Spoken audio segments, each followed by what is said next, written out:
Rome ইসলামের দুশমনদের রাজধানী, সেইখানে যখন আযান হচ্ছে আশহাদু আন্না মুহাম্মাদার রাসূলুল্লাহ, আমার অনুভূতির কথা আপনাদেরকে বোঝাতে পারবো না, কি অনুভূতির সৃষ্টি হয়েছে আমার ভেতরে।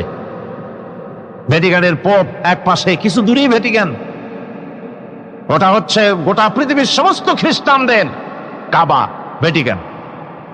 তার পাশেই বিশাল মসজিদ, সেখানে নামাজ পড়লাম।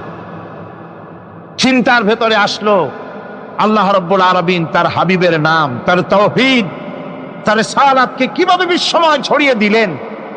আবু জাহেল চাইছিল মুহাম্মদ সাল্লাল্লাহু আলাইহি ওয়াসাল্লামকে স্তব্ধ করে দেবে মক্কার জীবনেই।